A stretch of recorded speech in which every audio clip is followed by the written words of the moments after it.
Oke, kali ini kita akan jalan-jalan ke Gunung Kidul, sebuah daerah yang mungkin lebih kita kenal dengan tanahnya yang kering ya, bukan sebagai penghasil kopi nikmat.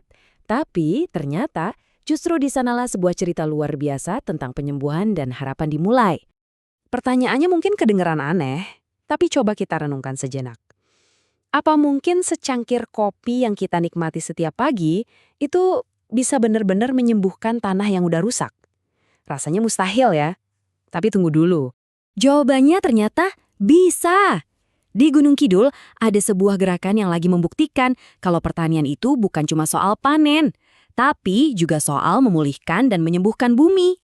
Nah, di bagian pertama ini kita akan mulai dengan sebuah kejutan. Kita bakal lihat gimana sebuah daerah yang identik dengan kata tandus justru jadi tempat lahirnya inovasi kopi yang wah menarik banget.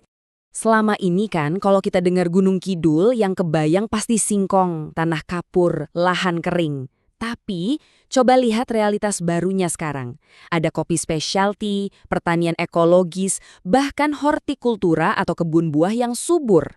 Ini transformasinya benar-benar luar biasa. Oke, selanjutnya kita bakal lihat gimana sebuah tantangan lingkungan yang kelihatannya berat banget justru membuka sebuah pintu peluang ekonomi yang sangat besar. Coba bayangin ya, di Yogyakarta aja ada 3.000 kedai kopi. 3.000! Itu angka yang gede banget kan? Nah, angka ini nunjukin kalau permintaan kopi itu masif. Inilah mesin ekonomi yang jadi pendorong utama di balik semua gerakan ini. Dan disinilah peluangnya kelihatan jelas banget. Coba lihat grafiknya. Cuma 20% pasokan kopi di Jogja yang datang dari petani lokal. Sisanya 80% itu impor. Artinya ada kue pasar yang besar banget yang sebenarnya bisa diisi oleh petani kita sendiri. Tapi, nah ini dia masalahnya. Peluang besar itu ada di atas tanah yang kondisinya kritis. Tanah yang sudah terkontaminasi sama residu-residu kimia dari praktek pertanian di masa lalu. Jadi ini ibaratnya kayak mau membangun istana di atas fondasi yang rapuh. Menghadapi tanah yang sakit ini, muncullah sebuah solusi yang brilian, dipelopori oleh seorang pegiat bernama Agus Rianto dari Kopi Putat. Solusinya?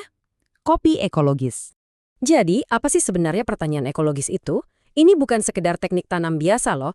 Ini adalah sebuah filosofi. Konsepnya adalah natural farming atau pertanian alami yang tujuannya adalah memenuhi semua haknya si tanah. Fokusnya bukan lagi cuma mengambil, tapi memberi kembali dan memulihkan.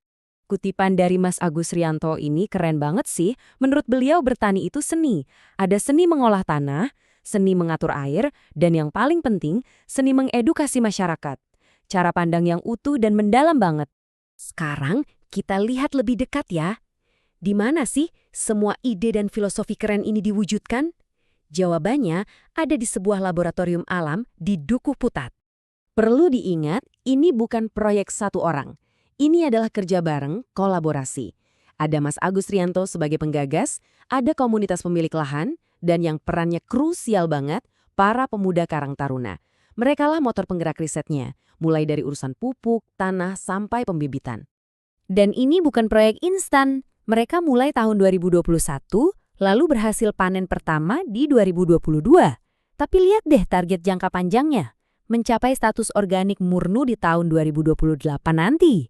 Ini bukti kalau mereka punya kesabaran dan komitmen yang luar biasa untuk benar-benar menyembuhkan tanah, bukan cuma kejar untung sesaat. Tentu aja, perjalanannya nggak selalu mulus.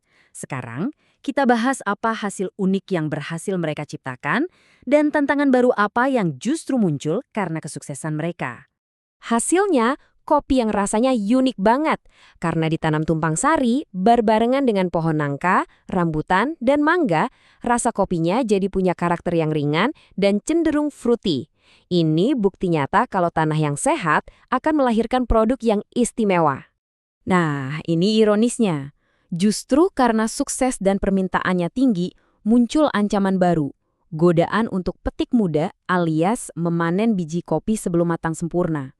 Kata Mas Agus, ini ancaman terbesar buat kualitas dan keberlanjutan yang sedang mereka bangun.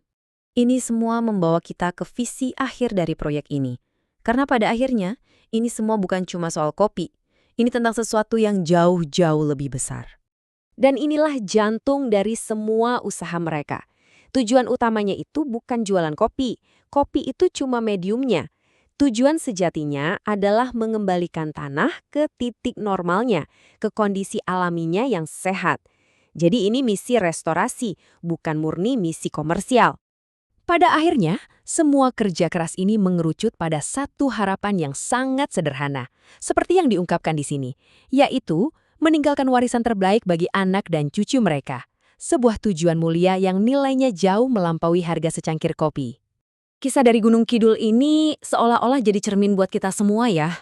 Membuat kita bertanya pada diri sendiri, dalam setiap hal yang kita lakukan hari ini, warisan seperti apa sih yang sebenarnya sedang kita tanam untuk masa depan? Sebuah pertanyaan yang layak kita renungkan bersama. Terima kasih sudah menyimak.